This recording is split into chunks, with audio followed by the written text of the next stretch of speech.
1400 years, heresy sown. Truth was twisted, its seeds were grown. Break the lies, spark the mission. Welcome to Quranic Inquisition. Good morning, good afternoon, good evening, wherever you are. Peace of the Lord to all of you. Shalom, assalamu alaikum, namaste. Welcome to the show. So we have back with us John, two few inquisitors, to continue the session that we that he actually showed the last time when we are focusing on the word Muhammad in the Quran. So how are you doing, two few inquisitors? Oh, well, working hard and always, as always, following Jesus and walking in his ways, and yeah, and enjoying the journey while we're at it. So, yeah, Great, glad to hear. So you have now the second part of these talks about Muhammad. So whenever you are ready, I'll just put it there on screen, and you have the floor. Excellent. So I'm hoping that with that first part we've covered, but it's starting to set what we'll say is the theme. But what we're going to uncover is each of these four references, four Quranic references to Muhammad or Mahmud, is essentially the resurrected Messiah. So we've touched on chapter 355, and we can just go straight back to that very first episode in our journey. And that's all about God the Father speaking that to Jesus, or to the ransom. Isa is the ransom, that he will be the fulfillment of Scripture by his death and his resurrection and ascension back to the throne of God. And so what we're going to see is that this theme actually runs through each of these four references. And the very first one was just covering how Jesus is the fulfillment of the Jerusalem temple, and that the Jerusalem temple is no longer the place for one to find atonement and covenant with God. It's through the resurrected Messiah. And so those who follow him become the fulfillment of the Torah, the Injil, and the entire Scripture. And those who follow him find forgiveness and a great remuneration. So that was the key part of assessing, part one, which was on chapter 48, and unpacking that. So now part two, we're going to look at this other famous chapter called, oh, what do you know? Chapter 47, chapter Muhammad. And so a bonus is we're going to look at and break down this very large chunk from verse 1 to 9. And what I'm going to do is I'm even going to, because we're getting closer to the grand finale of my thesis and my work and material, I'm going to start giving you a few Easter eggs on and dropping clues to the audience and everyone who watches this series in the future about how to a few tools that you can use in interpreting the Quranic text. So I'm going to give you a few little tips here and there. So what we'll do is, I know it's a very big passage, but I want us to, what we're going to do is we're going to break down and I'm going to get you, I want to draw your attention to verse 1 to 3, and then from 5 to 9. Because what I want you to do is, in your minds, to block out verse 4. And this little thing is just to get you to practice something, because what we're going to find is that verse 4 does seem very different in the nature of its theme. And it's something that I think is pretty cool, because from Brother Odon LaFontaine, he showed us, he has a theory where he thinks that every reference to Muhammad and Ahmed in 61 are later interpolations that were just inserted in there.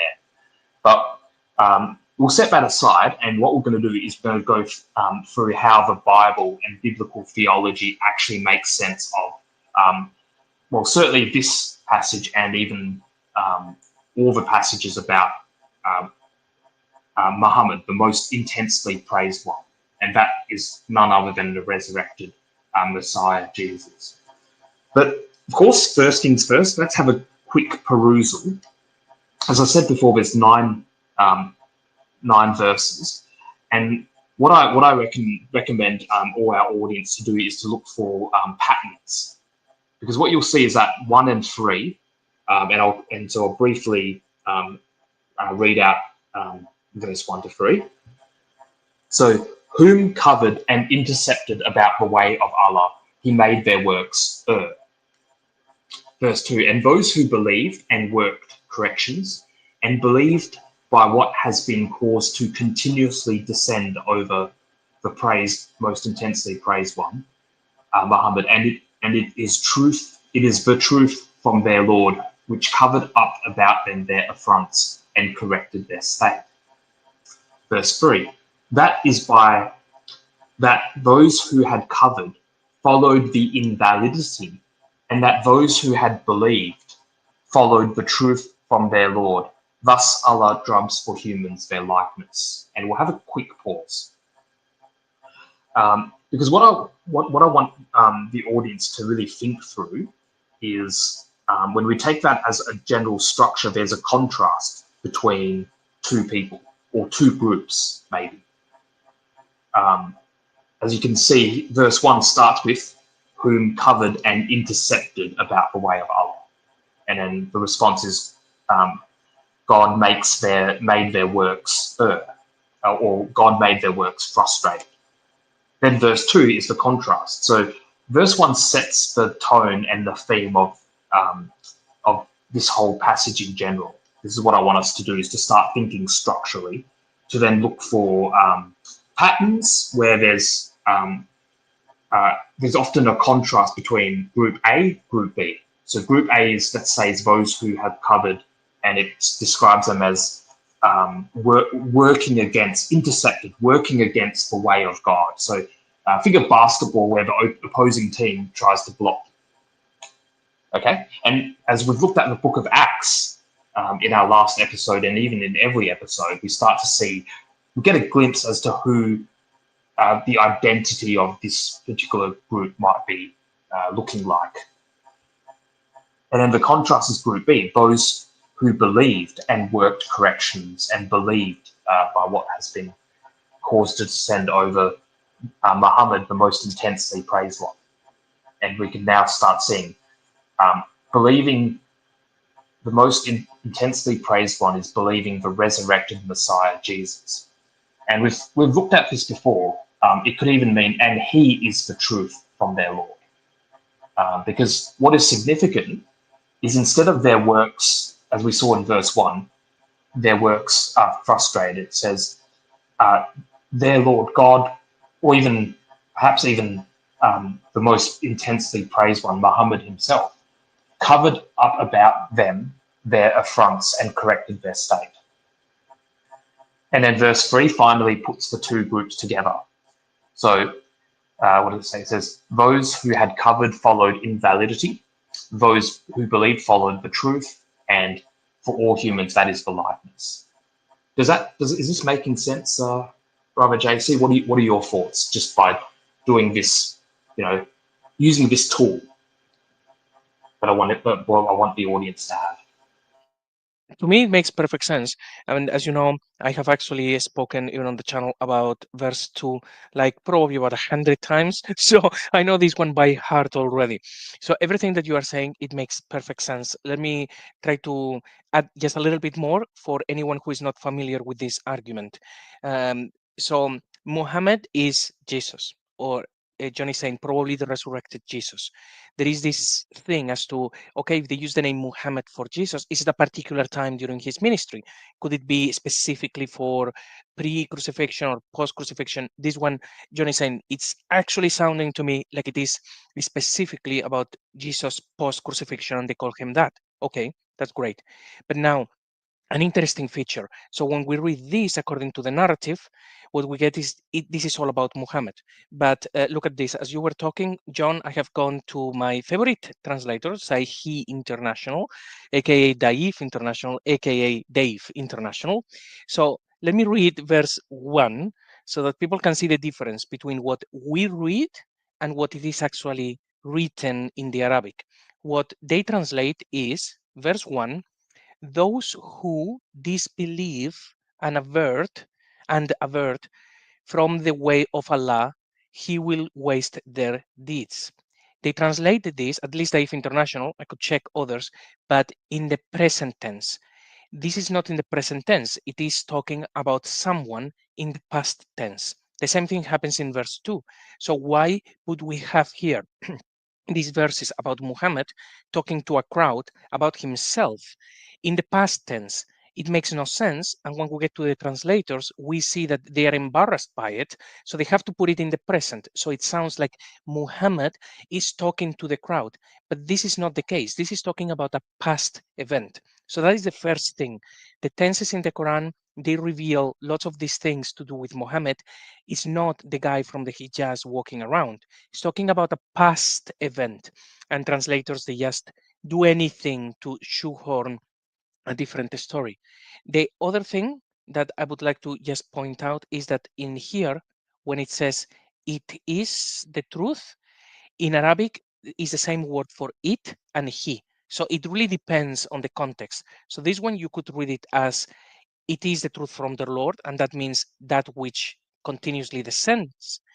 Or it could be that he's talking about Muhammad and he is the truth from the Lord.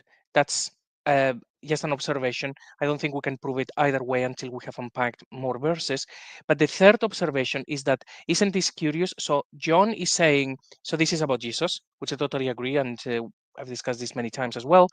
But look at this. The first verse is talking about the way, and the second verse is talking about the truth. It's like, come on, isn't it obvious already how they try to change the meaning? Anyone who heard these words in the 7th century, they would have known that all of these things are about Jesus. And about the resurrected Messiah, I see that John actually has a very strong point, because if it was Jesus in general, probably we would have Muhammad everywhere in the book, and we don't. We only have it in 4 places. So it actually makes sense that it would be during a very specific period, and that would be post crucifixion. So that's my 2 pence. Yeah, absolutely, and that's I'm glad you've nailed that, because this is what's going to God willing, for the glory of Jesus, make this this whole series come together. So it's going to I pray converge at this point where we're going to see that once we complete our analysis of all 4 verses, then it's going to be shutting the door on any on all the nonsense that comes from Islam, from modern Islam. So that can finally be definitively saying you just can't look back. Once we look at all the different things. Yeah. Sorry, John, and another thing that I actually Yeah. forgot to mention that you've discussed before, and it is actually the word covered, and you mentioned Odon Lafontaine. So when he talks about that word, he says it means that what they are covering is the Messiah, and that is actually the theme in the whole book. And there is, I think, an inscription that has been found recently in the Nabatean area where they actually made it be this word kufar to actually mean directly deny, and it's the same in Syriac. So every time now that I see the word covered, my brain translates that immediately as denied. It is actually all about Yes. those who denied the Messiah. So I just wanted to actually add that one for extra context. And what you said about intercepted, yeah, that's absolutely spot on. I totally agree. Yeah, yeah. See, it's what it's really hinting at is that this group of people, it's for this group of people, they don't. It's not enough for them to just say no, we don't want to believe. They actively get in the way and put obstacles so that other people won't believe in Jesus. It's a very active. There's no passive intercepting. it's a denial, and it's almost combative. So it's starting to get, you can see there's a tension within this group, from this group of people. And yeah, exactly. It's the question is, what are they denying, and what are they combating? It's against the Messiah Jesus and those who believe and work corrections. And I guess the one thing I note is that those who believed and worked corrections is not anti-biblical. It's actually very compatible with the understanding of, for example, when we go to the book of James, that faith is active and faith is productive. So it's not just a intellectual assent. Those who believe the gospel go to bear good fruit. And we even find hints of that in other Quranic passages where it talks about those who cultivate. And so those who believe are those who cultivate. But yeah, so I'm pretty satisfied that we can see that there is a pattern from verse 1 to 3. And here's verse 4. So look, let's just read it out, because that's where we start getting a bit going, oh, this is interesting. So I'll read out verse 4 and just have a little bit of a comment, and then I'll get you to hit the next slide button just for a bit of fun. Okay, let me read verse 4. So when you encountered those who had covered, then drubbing the necks until when you thickened them, then intensify the document, so either vouchsafing afterwards, and either ransom until war situates its encumbrances that. And if Allah decides, he would have indeed advocated himself from them, but for him to be for some of you by some, and those whom were killed in the way of Allah, so he will never make their works err. Now that's a bit of a mouthful for sure, and that starts to look problematic. What I want us to do though is to just briefly gloss over that, and instead unpack verse 5 to 9. And so I will show you something that is something very satisfying about that, even though it does look very suspicious, like it's just chucked in there. I'll do this so that we can practice what Odon LaFontaine recommends. So I'll get you to hit the next slide, Brother Casey, and you'll see that I've just got some special effect that will help us. So do you want me to go to the next slide now, or are we getting through the slide? Yeah, I say go to the next slide. The feature will show up, so it won't disappear. Just hit the next. Or I guess click. Yeah, wait a second. I just have to do the zoom in and zoom out again. 1 sec. Yeah. Oh, no! What has happened here? Did I break it? Oh, you gave the game away. No. Okay, sorry. Is this one? No. That wasn't it. And that wasn't it either. So if you go back again. Okay, so we have this one, and then I click once. Yep. And do you want me to click again? Yep. Oh, okay, fine.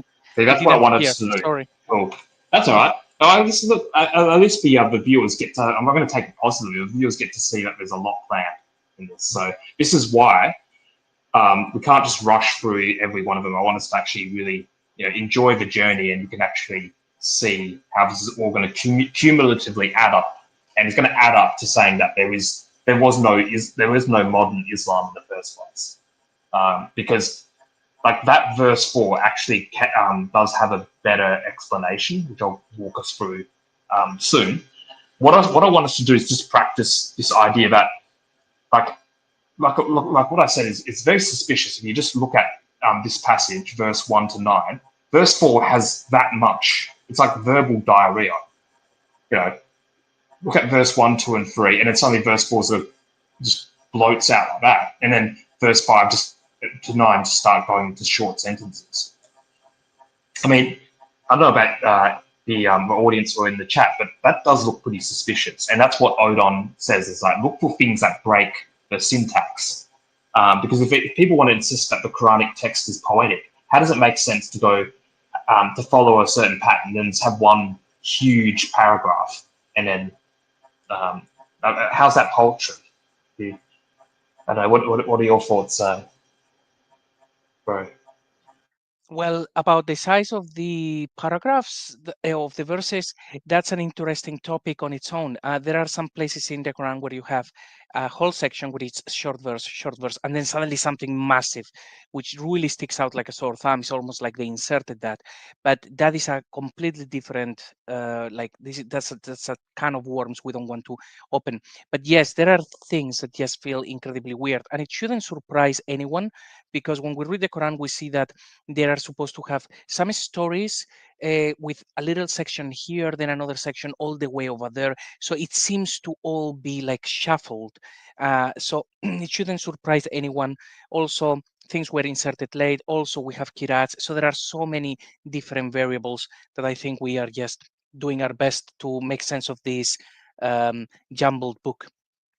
John, let me know when you're actually going to read one section. So I will try to actually zoom in like I did before, but I will have to be zooming in, zooming out. Once it's zoomed in, I cannot actually, activate any of these things that you have actually placed. So let me know how to maneuver, but I'll just try to read the room very unsuccessfully as usual. That's okay. Well, see, we're all learning, and we're not we can laugh and have fun about this. This is what we do. We we enjoy as we journey and speak the truth in love, and that's what we'll keep doing. So let's zoom into verse 4 to 9 and unpack that part, and then we'll say, look, I mean, because all our viewers will remember what we've just covered before in verse 1 to 3. So you keep that in your mind, and then we'll basically go from there. See, look, verse 5 goes, he will soon, so God will soon guide them and correct their state and enter them the garden. He made it recognizable for them. O you who believe, if you advocate Allah, he will advocate you and stabilize your feet.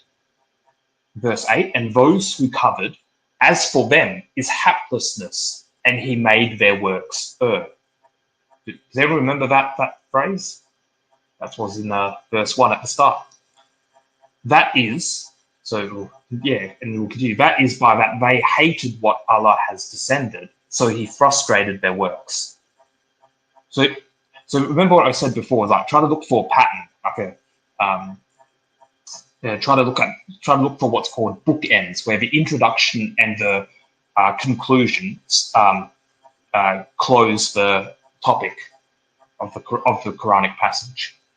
And it's not hard to find that it's essentially repeating itself because it's repeating a common theme, and it's not talking about those who covered is not talking about Buddhists in Nepal, or Buddhists in Thailand, or Hindus in India. It's talking about a group of people that is known to the Quranic community.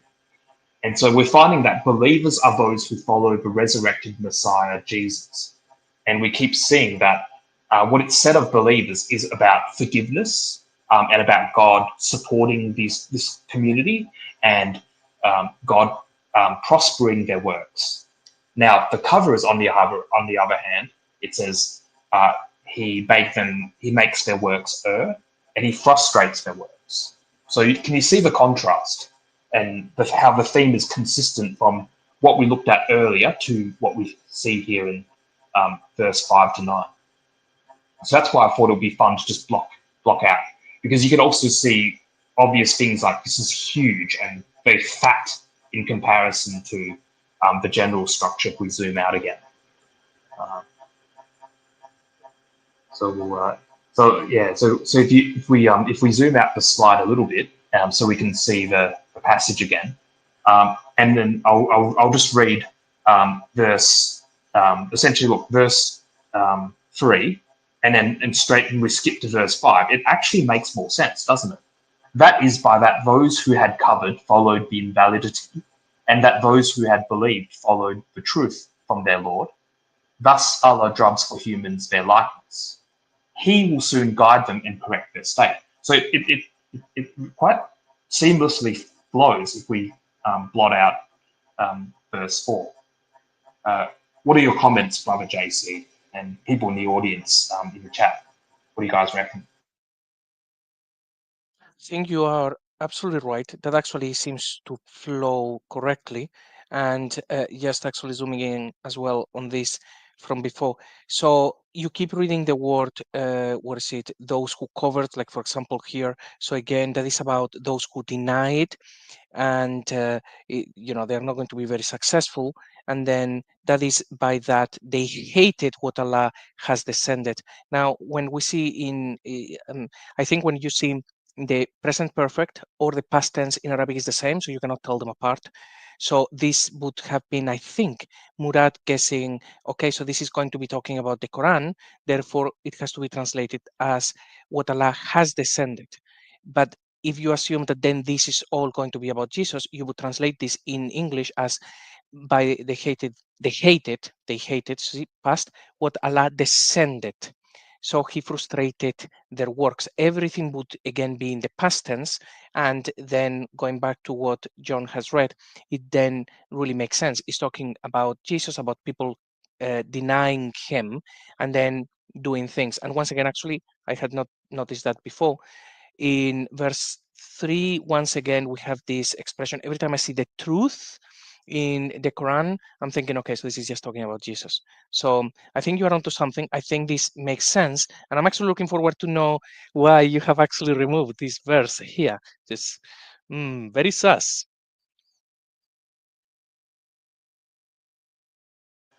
Yeah, absolutely. Very sus, isn't it? And I thought it was just a bit of fun, a fun exercise that everyone who's watching this can go and do on their own. So now you can sort of play around with with what do you call it, like basic sort of textual criticism when you read passages, and this really helps out when you get stuck, when you think, okay, this looks odd. Well, maybe because it is, or I am going to offer something a bit more charitable, because what I want us to do first is to try to uncover what is the theme. Okay, that was a bit of an unintentional pun, but try to get the general gist of what this passage is talking about, and we can keep seeing it. It's a compare and a contrast. So before we move to the next slide, what I want us to do is to really think through, or two things. I want us to remember what we said about the Jerusalem temple in our last installment of this general episode of and topic on when we looked at chapter 48, we said that it really fits the context if both if Muhammad is referring to the resurrected Messiah Jesus, and the Masjid al-Haram is the Jerusalem temple, and there's a dynamic going on with the Apostle Paul, who's being persecuted in the Jerusalem temple within that first century context in the book of Acts. And it is very interesting, because when we talks about frustrated their works, I did want to bring up when the Apostle Paul, when he was converted, because he saw a vision of Jesus in the book of Acts, and his story is repeated 3 times, but I think it's in Acts chapter 9. It's either Acts chapter 9 or 10, and definitely go read that story, because now you're going to understand that the Apostle Paul himself was someone who covered, because he denied the gospel of Jesus, and he himself went out of his way to start persecuting the church. He writes about it in his testimony and in his letters to the churches. He says, "You know what I was like before I was transformed." And the interesting thing is what Jesus said to him in the vision on his way. And so we call that the road to Damascus. On Paul's road to Damascus, he has a vision, and what Jesus says to him kind of reminds me of what is said here in verse 9, because Jesus says, Paul, why do you persecute me? It is hard for you to kick against the thorn bush, or some translate it to kick against the pricks. I mean, what's more frustrating than that? If you sort of try to think through that biblical metaphor, it starts to crystallize a a clearer understanding of this Quranic text. So I really want us to think through essentially this theme. So before we unpack that verse 4, what I believe is the biblical precedent for it, we've got to unpack the biblical precedent between this contrast, because the contrast between those who cover and those who believe is not by accident. I think what it's doing is it's echoing the theme of wisdom and folly. And what I mean by that is the biblical paradigm of what is wisdom versus foolishness. So what I really want to set our minds on is Psalm 14 and Proverbs chapter 3, verse 32 to 35. And at the end of this video, I mean, at the end of the series, at the very last slide, when we get there, is when I say Proverbs and the wisdom of Proverbs, I mean Proverbs chapter 1 to 9. So you get the theme of the biblical thought, because that is very significant when it's contrasting these two groups. Because I think what we've said before in our previous episode is, you know, when the Bible speaks of those who are ungodly, those who are wicked, those who are evil, it's not talking about people far away. It's talking about within the nation of Israel, those who've been given the scriptures and those who should know better. So we've got to keep this in mind. Especially, like, I know Psalm 14, when I'm going to read out the first verse, immediately we're often thinking atheists. But it's actually not. It's talking about rebellious people who've grown up learning the scriptures and continue to disobey, willfully disobey and live in rebellion to the truth. So this is a lot to take in, I know, but this is really going to be helpful as you can take what we uncover in this passage using the biblical paradigm and follow it through follow it through thematically throughout the whole Quranic text. So here's a little treasure I wish to impart and share to you all. So let's think through Psalm 14 as we read that back into the Quranic text. So Psalm 14, starting from verse 1 to verse 7. So reading from the NIV. The fool says in his heart, there is no God. They are corrupt. Their deeds are vile. There is no one who does good. The Lord looks down from heaven on all mankind to see if there are any who understand, any who seek God. All have turned away, all have become corrupt. There is no one who does good, not even one. Do all these evildoers know nothing? They devour my people as though eating bread. They never call on the Lord. But there they are, overwhelmed with dread, for God is present in the company of the righteous. You evildoers frustrate the plans of the poor, but the Lord is their refuge. Oh, that salvation for Israel would come out of Zion. When the Lord restores his people, let Jacob rejoice and Israel be glad.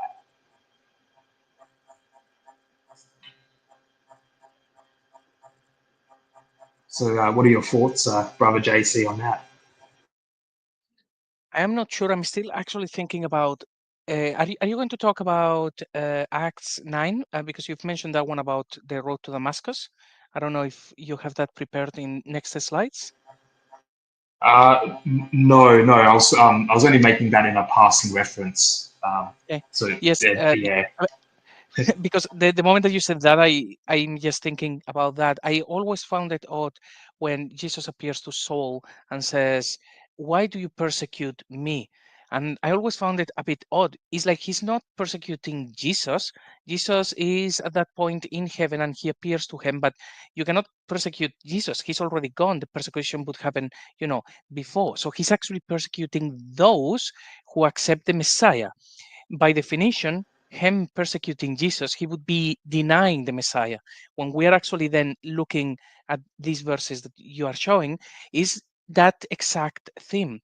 Those who deny and their and what they try, he will make their works err. It's like, it's that general theme that denying Jesus is equivalent to and actually attacking or intercepting those who follow him. It is in fact persecuting Jesus. So it's kind of like themed. Um, what do you think? Brother JC, I'm actually glad you mentioned that, because that takes our mind back to the previous episode. And so I think that's really great that you've been inspired to actually think through Acts chapter 9. And because we can always come back to what I was going to go with before, but you're right. We should look at Acts chapter 9, because you've raised a very good point that realistically. So I'll just read Acts chapter 9 verse 1 to 9, and then we'll talk more about that. So I'll go Acts chapter 9 verse 1 to 9. Meanwhile, Saul was still breathing out murderous threats against the Lord's disciples. He went to the high priest and asked him for letters to the synagogues in Damascus, so that if he found any there who belonged to the way, whether men or women, he might take them as prisoners to Jerusalem. As he neared Damascus on his journey, suddenly a light from heaven flashed around him. He fell to the ground and heard a voice say to him, "Saul, Saul, why do you persecute me?" "Who are you, Lord?" Saul asked. "I am Jesus, whom you are persecuting," he replied. Verse 6, "Now get up and go into the city, and you'll be told what you must do." The men traveling with Saul stood there speechless. They heard the sound but did not see anyone. Saul got up from the ground, but when he opened his eyes, he could see nothing. So they led him by the hand into Damascus. For 3 days he was blind and did not eat or drink anything. So of course, I think what I said before about it's the dialogue is continued in when Paul recounts the story in a later chapter.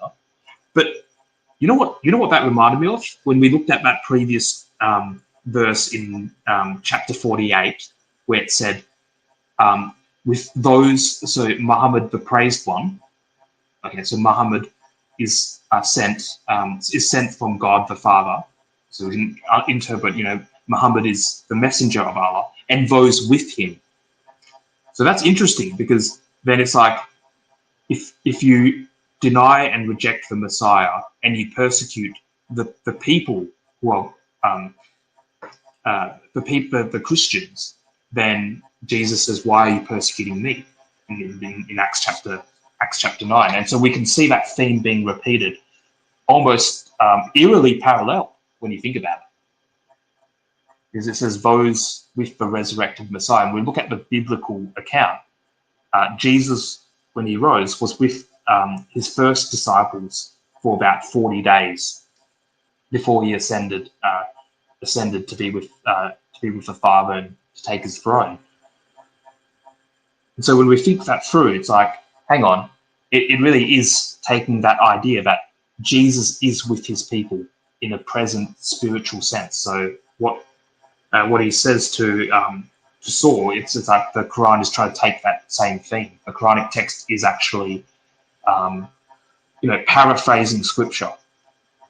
Even if we don't find direct quotes, we can see a paraphrase. We can see an idea and a thought for thought, an idea for idea. And so this is really quite surprising, because we can actually see this idea carries through in the Quranic text.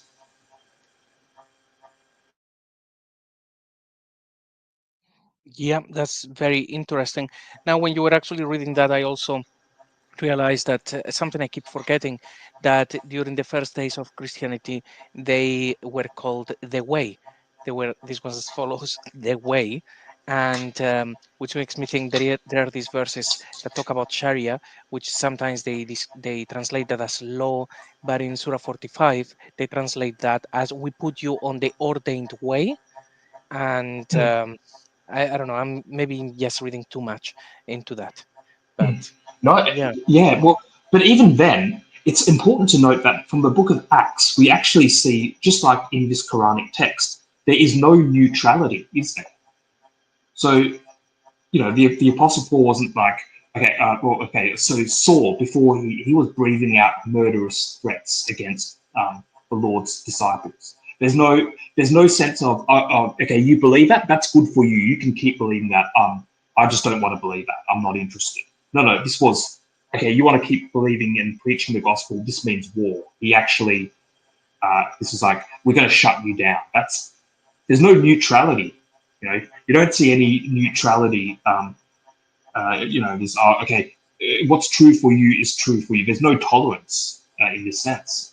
You know, those who didn't believe and didn't want to, you know, this group of people were very militant and hostile. It wasn't just I don't want to believe. There was hostility to say stop preaching. I don't. So yeah.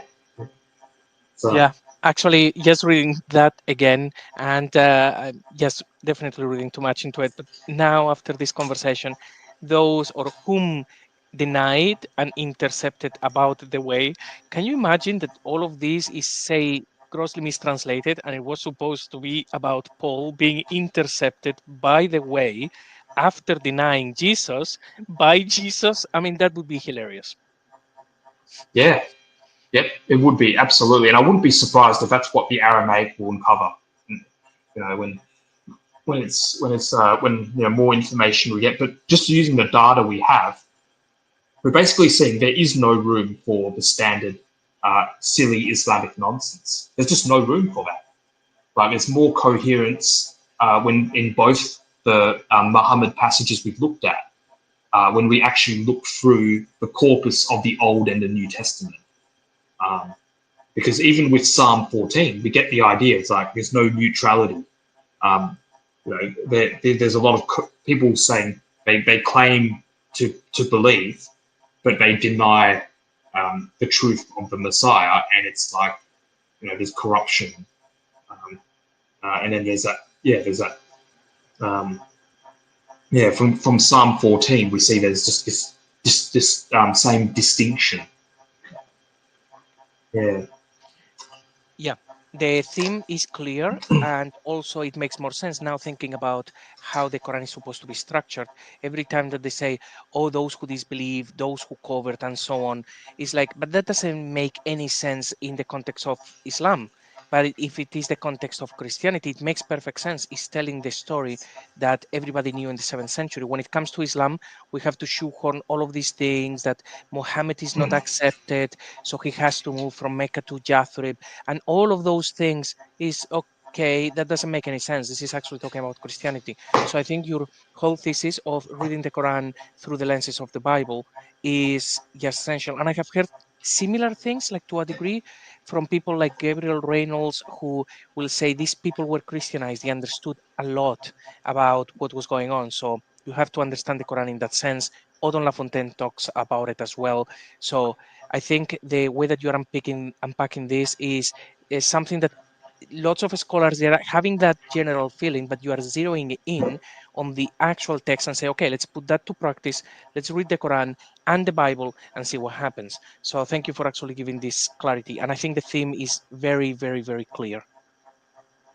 Excellent. Praise be to God. And yeah, let's keep jollifying the believers and enraging the coverers. So yeah, all right. So one last passage that I think applies to this contrast of by using the biblical paradigm of wise versus the wisdom, the wise versus the fools. So when we think through the wisdom literature of the Bible and sort of see how this plays out in this passage, we get a really helpful glimpse as to what's going on as to what this text is really trying to say.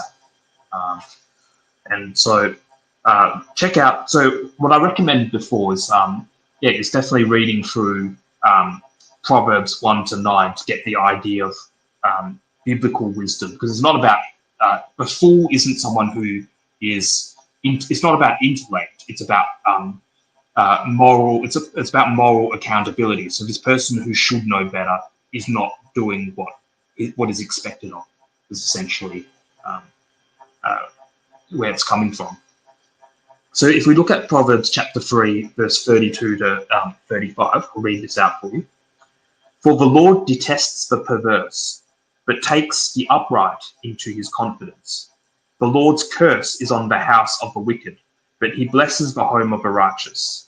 He mocks proud mockers, but shows favor to the humble and oppressed. The wise inherit honor, but fools get only shame.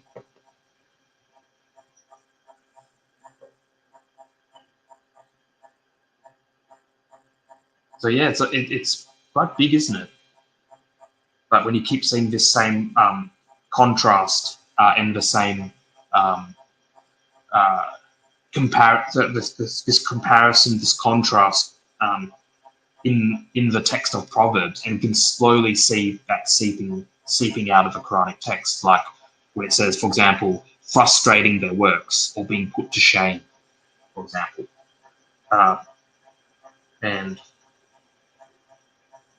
you know, and the Lord's curse is on the house of the wicked, but then it says he blesses the home of the righteous. So you can sort of see, those God who Allah made their works err, that we could sort of get a glimpse as to what might be going on in this particular Quranic portion, and also even throughout the other Quranic texts as well. We're going to keep seeing a lot more of this theme running through the Quranic text. But what we draw attention to is that in this sense, it really is centered around the resurrected Messiah Jesus. When we confidently decode Muhammad as the resurrected Messiah who fulfills the scripture as per Surah 3 verse 55.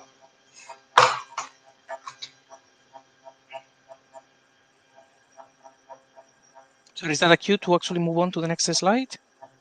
Yes, or and also any comments that you might have. Yeah, if you had anything to respond to that. Well, no, everything that you said, I think, is spot on, and I think the theme is very, very clear.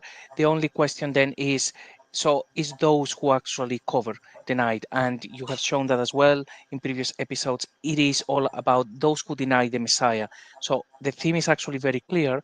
And of course, Muslims would point at this and say, no, those are the ones that deny that Muhammad is the last prophet. And it's like, you are partially right about that, just not for the reason that you think.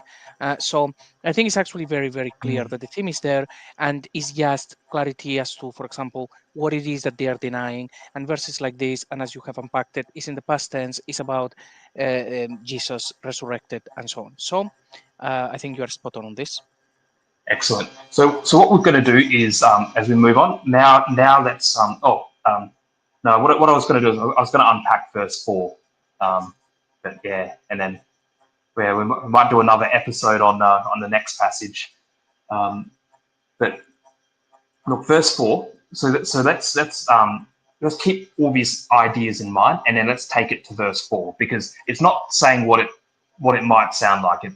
It does sound combative, but when you take the context of the tension between those who believe and those who cover, we can get a better understanding.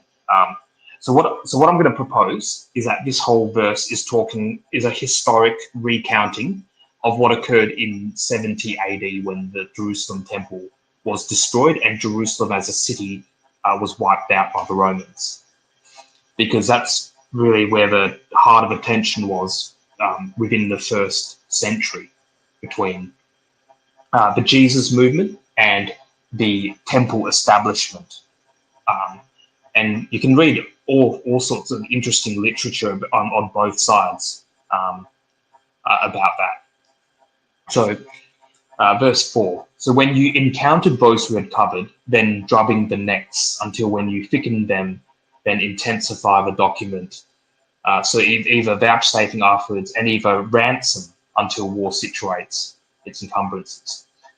So that by itself is not a call for warfare or anything. It's just, the way I read it is, based on what you've experienced based on, to put yourselves in the shoes of the first century Christians, it's a reminder and it's a recalling the past where there was it was intense. So you could say that drubbing the necks is like it's like neck to neck. It's the tension is you're at each other's throats is what it's saying.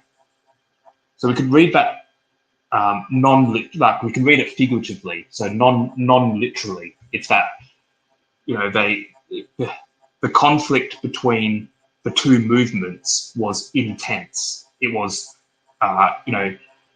two groups that were at each other's throats. Because note, it doesn't say you go out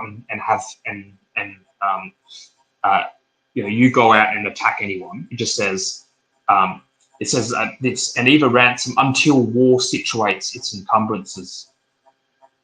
And then it goes that, and if Allah decides, he would have indeed advocated himself from them. But for him to be for some of you by some, and those whom were killed in the way of Allah, so he will never make their works err. So let's work backwards. So he will never make their works err. Clearly that's talking about the believers, because we've seen that throughout this whole passage already. And so what it is saying is, you're in a hot situation. So think back the city of Jerusalem at circa 40 AD to 70 AD, or even 40 to 66 AD. So right before the campaign, it's your two groups. It looks like you're pitted against each other, but there will be a time when war will come, and some of you will be martyred. Some of you will be killed in the name of Christ, and that's what actually happened. They were persecuted, and they were martyred as Christians.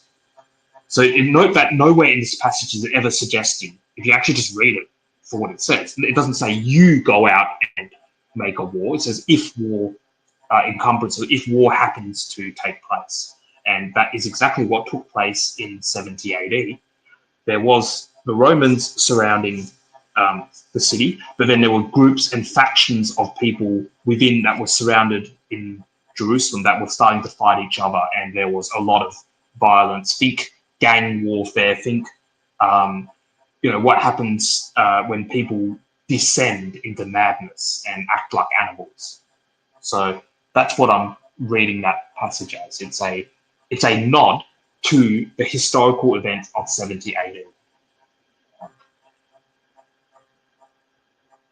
And I think that does justice to the biblical narrative, but even within this whole 9 verses, if we zoom out. Yeah. This one, what I would comment is when I read, like you said, from the end and then backwards, the moment that I read those whom were killed in the way of Allah, my mind goes immediately like, could it be the apostles? Because they were the first ones going out there and sacrificing their lives in the way of Allah. That maybe it was them, or it is everyone who then believe in Jesus after the apostles and starts to actually preach the good news, or all the way up to 70 AD. So the problem is that because there are so many words in here that it's a very long verse, it becomes kind of confusing. I would say it is likely that some of these words are just translated wrongly and it becomes kind of vague. So I will analyze this at one point and see if there is anything, for example, if instead of war, there is something else that it makes it very clear and it's like, yep, that's 70 AD, one way or another, that it could confirm whether it is apostles, those who come after 70 AD, something more specific. I would say maybe there is something mistranslated there, but I think your reading is more likely than not actually accurate, and it is actually telling the events that happen after the resurrected Jesus, which would indicate, well, one of those 3 events, and it is quite likely to be giving the warning of, look what happened to people who denied. So I think you're probably right about it. Yep, excellent. Yeah, and I just want to offer, the audience a chance to see how, when we take the biblical narrative, we can make much more sense of what's going on, and even take the historical accounts of the Bible and early Christian history. then yeah, you actually get a more coherent and satisfying narrative coming out from the Quranic text. And when you do that, as you can see, there is no room for the Islamic nonsense that we're force fed. So now we can actually speak truth, and yeah, and jollify the believers. So there we go. Yeah. When we All right. replace the Hijaz with Jerusalem, when we replace Muhammad with Jesus, and we replace those who follow him, as in the Sahaba, with the apostles, everything actually starts to really make sense, as opposed to, hey, here there is a problem, here there is a contradiction, this verse doesn't make sense. When we do those replacements, which is absolutely fine because this is vague as it is. It says those who follow him, but you have to understand who is him. And we have seen in many shows that this is all about Jesus. More verses get unpacked, and like you are saying, John, we can actually see them in the Bible. So great work. All right, thanks, brother. All right, well, I think so. This concludes this this second passage of the four Muhammad passages, and our next passage, well, that will be even more exciting because that's one that's notorious for being very muddy, and I hope you're excited for that next installment. Okay, so that's great. And I think, at least to me, this is the most important verse about the four verses that talk about Muhammad. The whole point of all of this being in the past tense is kind of like a clear giveaway. And then we have all of these little words there, like the truth and the way. And it's like, okay, this actually doesn't sound very Islamic. It sounds very, very Christian. So, but I think it's a good place where to actually stop after this all important verse. And John, you have other things prepared for us for the next session where we are talking about Muhammad again.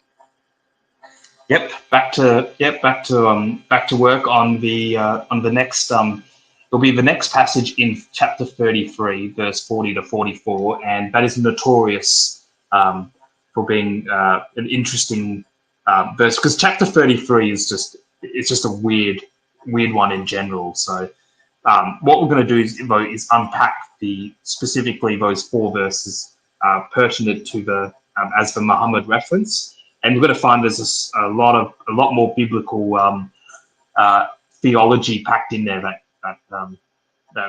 that's more surprising, and we're going to have a lot of fun as well as always. A few humor breaks scattered there, and you might even see an old familiar picture. Yeah, but I'm glad everyone enjoyed unpacking this passage in this episode, and also got to learn a valuable tool that you can take along with you as you go about your journey. Great. And for people watching, if you notice anything else in these verses, which they are so very important because of the lack of Muhammad appearing in the book. So these ones are the ones that everybody should truly zero in on. And if you notice anything that we have missed, please let us know in the comment section below. These words means this, or I think this is a different passage of the Bible, or anything of the sort. Please let us know, because like this, we improve our arguments and we get to the final answer as to what the Quran actually really was, and unpacking the themes better and all of that good stuff. So great, John, well done as always. Looking forward to the next show where we continue to talk about the very, very few verses about Muhammad. So looking forward to that one. Would you like to say any departing words before we call it a day? Oh yes, and well, always remember that Jesus loves you, and He was always going to be with you. So have a blessed Sabbath, and go in the peace of the Lord. Great. Thank you very much, John, and thank you everyone watching. So we will see you soon with more stuff from John's research. So hopefully you stay tuned, click on the like, subscribe, all of those things. Click on the notifications button as well so that you know when we're going to have the next show and show more verses. So hopefully we will see you all soon. Until then, stay well and God bless you all. Bye-bye. There is only one Quran, right? Every Quran in the world is the same. That's what you've been told. You have been told a lie!